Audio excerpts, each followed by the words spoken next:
अब मजा आई। ए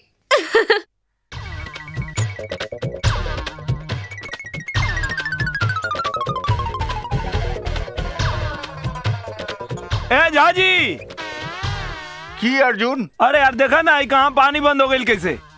अरे हम अभी देख के आते हैं नीचे अरे से। खाली देख के मत यहाँ एक बाल्टी पानी ले यहाँ आँख में लागता। ठीक है ठीक है जल्दी तो नहीं रहे। अरे जहाजी आँख फूट जाई तब भाई बका। हाँ ले आया पानी। अरे ले अला तो आँख में साबुन लगल बा तनी डाल दे पानी डालो ऊपर से। अरे आँख में न लगा है, पीठ में न लगा है। लाओ पीठ में भी हम लगाते हैं। अरे पीठ में लगावे की जरूरत नहीं है पहले। ओहो पनिया डाला ना महाराज, पीठ पर तो लग गल बा। चला बहुत बा। अरे अरे अरे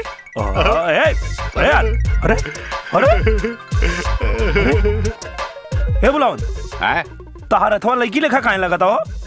अरे तोरा के छूते ही हमारा हाथ लड़की की तरह लग रहा है तो हम क्या करें?